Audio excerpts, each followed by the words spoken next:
Well, this seemed like a good idea at the time. Hi, my name's Wendy, and I have a confession to make. I'm an alcoholic. Actually, that's a story for another day. But I did say to Jacqueline when she said about doing this, she said there'd be drinks for the audience. And I said, no, actually, I want the drinks in the green room with a straw, and if that doesn't work, I'll pop a Xanax. But seriously, I have a confession to make. I am not a scientist. Truly, I am an imposter. I literally don't belong here. Don't get me wrong, I feel so privileged to walk among some of the most brilliant minds in the country. But hypothetically speaking, if 1,000 people work in this building and you've got Pete, the esteemed great man, Nobel laureate at number 1, and you've got Shazza at number 2, well, I'm literally number 1,000. I don't have a problem with that. It's all good. I love working here. But before I started working here, I used to think that Pete Doherty was that guy with a really bad drug habit who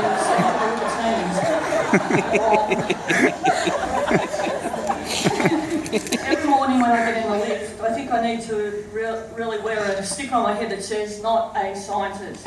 Because I'm a really bad liar, and sometimes when I meet a random stranger, say at a bar or whatever, and they go, hey, what do you do? And I go, oh, I work at the Doherty Institute.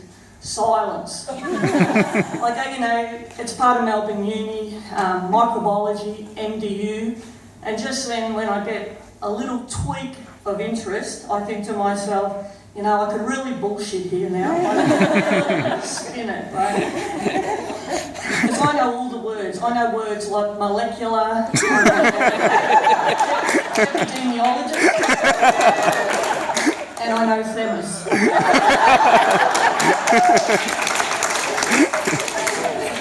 I am head of infectious diseases. I'm literally a bee stick away with a cure for HIV. I could even mention my paper on postmodern pathogens, surprising activities of translocated effectors from E. coli. That'll stop them dead in their tracks. But I can't and I don't. I'm a good person like that. At this point, I so want that bloody sticker on my head that says not a scientist, but I just meekly offer up, I just work in admin. A Hugh 3, actually. Silence. And then they turn and head to the bar, and not that you can ever blame anyone for doing that. But seriously, I've got to say that you scientists are the heroes of society in my eyes. Working for the greater good is truly admirable. I mean, we all know the pay shit. not like a Hugh 3 shit. But there are more lucrative professions out there. Some you don't even need a skerrick of a brain. Think of the Richmond Football Club who pays that twit with a bogan haircut, who threatened to stab a woman in the throat with a chopstick at Mr. Miyagi. Because she dared to ask him to rein in his drunken behaviour. God forbid, in excess of 500 big ones. Well, what does that say about our priorities as a society? And what about world peace? And I don't know what Dosh Shazza earns, but hey, as long as she's winner of the prestigious Melburnian of the Year award, she's worth her weight in gold. Why, they even built this wonderful building just for her because she'd already smashed every bloody glass ceiling in town. And a woman to boot, such an inspirational role model for young female scientists coming through. But I've gotten off track. Sorry, this is a bit longer than I thought, but I was going to say it quicker, but what I wanted to say is I really love working here, even though I don't belong. I had 3 kids under the age of 3, and I spent 11 years as a stay-at-home mum, and I really thought that I'd rendered myself unemployable. But then a friend of mine from my book club, who was working at MDU at the time, she took pity on me. The planets aligned, and she said, I really need someone to help me with my, clerical bogged down And here I am, and God bless Marion. But remember last year when we all had to reapply for our jobs? Well, that was a freaking blast.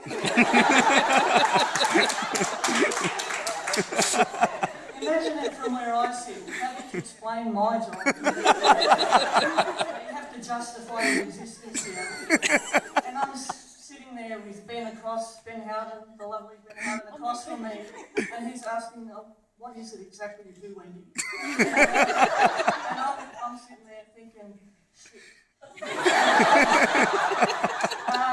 I do filing, data entry, answering the phone, real rocket science stuff.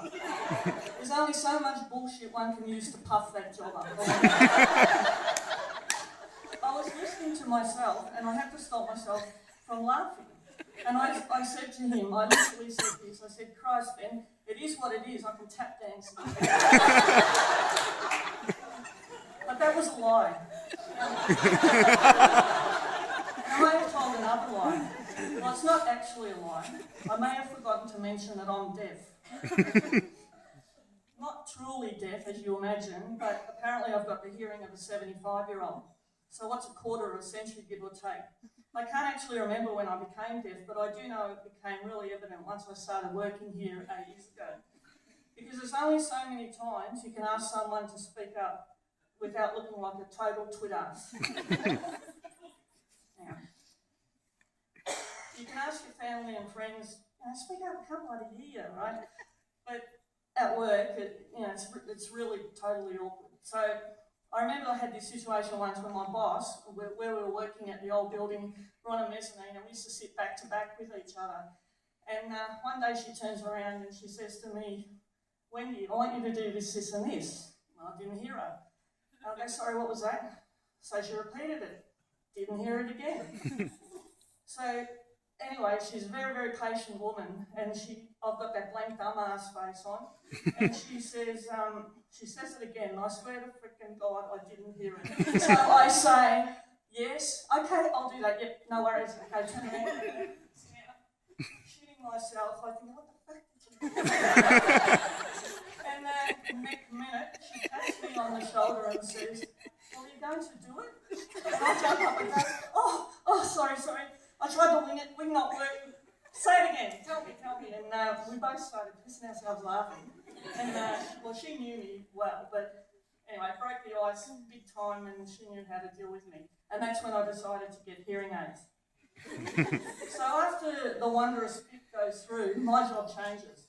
I now have to multitask. Don't you just love all those bullshit HR terms? They really mean do more, earn less, and shut the fuck up.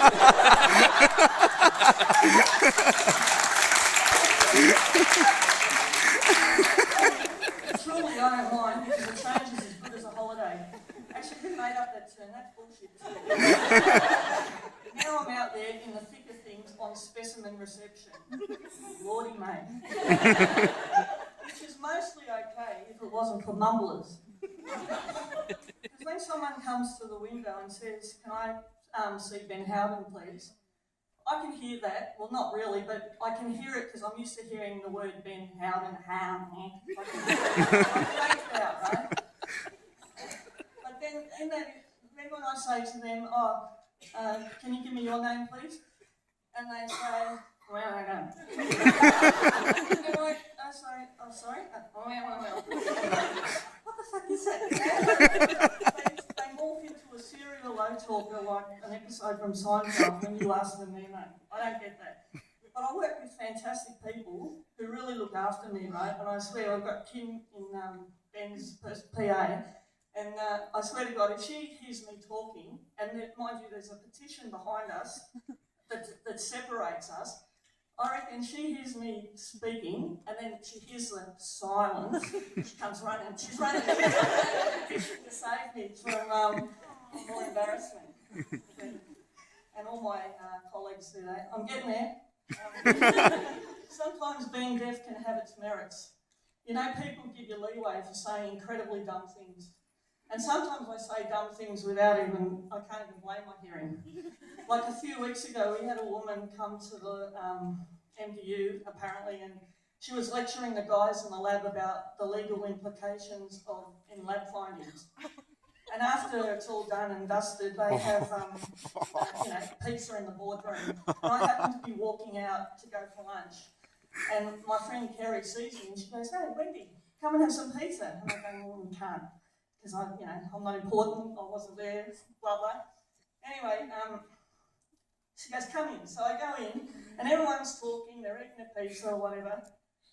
And at the end, the woman gets up, and I'm sitting near the door, so the woman walks around, and she says, I've really enjoyed giving you this talk, but if you need any clarification or you've got any questions," and I don't know where it came from, it was just a thought bubble that came out. I look at her and I say, "Tell someone who cares." And there was silence. And I was like, oh my God. I hate silence. Silence is like a bullet to the head of a deaf person. It mostly means I've stuffed up big time. So my young friends are sitting across the table and they've got their mouths open like, oh my God. And that's when I realised, shit, I'm backpedaling now. Oh my God. Sorry, that's not what I meant. That's really not what I meant. What I meant was, I'm you. I'm saying, I gave you this talk. And, I'm making a joke saying, I've given you this talk. If you need any more help, tell someone who cares. I'm you, I'm saying to her. She's just looking at me like, "Oh, it's okay," and she leaves. Right? And with that, the minute she's out the door, the whole room bursts out laughing. They're hysterical. And Anthony goes to me, "Oh my God, Wendy, only you could have got away with that." And that's when I realised that how they had interpreted it, which I totally am honest in saying that it was not my intention.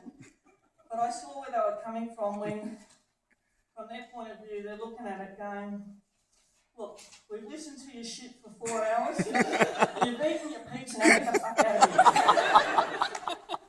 And I think to myself, can I be sacked for this? Because I don't want to lose my history job. Another thing that happened, talking on the phone, I have a problem, not so much with my hearing, but rather my mishearing. Right? Recently, I received a phone call, and the woman says, "Oh, hello, can I speak to Mary, please?" And I say, "Sure, may I ask who's calling?" Now, bearing in mind that the only phone calls we really get at MDU are other labs, hospitals, etc.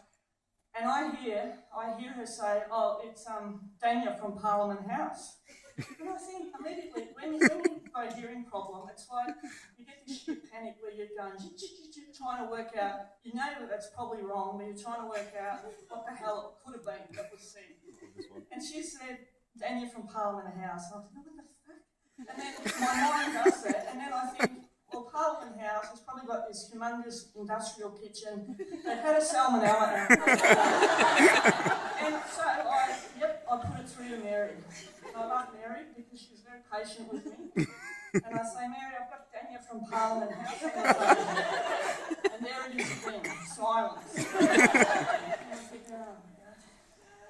And she says to me so sweetly, "Oh, Wendy," she goes, "I don't know a Dania from Parliament House, but I do know a Dania from the Department of Health." Saying together, Department of Health, Parliament House, sort of sounds the same thing. Anyway, Ben happened to be walking by, I don't know if he remembers, not long after, and I don't know, another thought bubble, but I turned to him and I said, "I've really got to question the wisdom of putting a hearing impaired person on something." I relay the conversation to him and I tell him, "Look, there's going to be mistakes. There are going to be mistakes." And he just looks at me so sweet, politely, and just...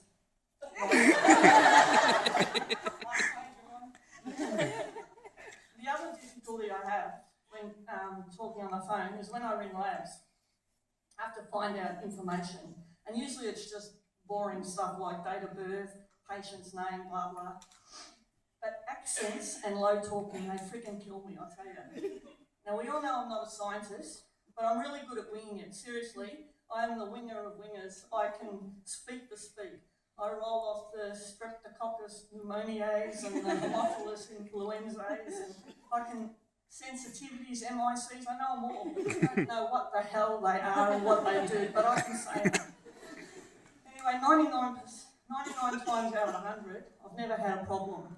I've really been doing it for a long time, and you would think that I am a scientist, right? It's all good, except when they ask me a question, and that's when it all unravels. They tell me how penicillin can be extrapolated to ampicillin, and that's when my eyes glaze over. So I put on my best Lee Sales impersonation, you know, that feisty chick on the 7:30 report. I love her. She really nails it with those bloody politicians. A while back I saw her interviewing idiot boy Tony Abbott. He's flapping about trying to say his 2 syllables. And, she stitches him up big time. So I adapt her tactics. When I get unwanted questions, I say what she says. Stop. This is not how it works. I ask the questions. You do not ask the questions. You answer me. You do not get to ask the questions. And that reminds me of a quote I read recently. It's not a lie if you don't tell the truth, but it's totally fucked up if you falsify the fact. And far be it for me to falsify the fact, because I'm not a scientist. If I've offended anyone here today, I humbly apologise, but really tell someone who cares.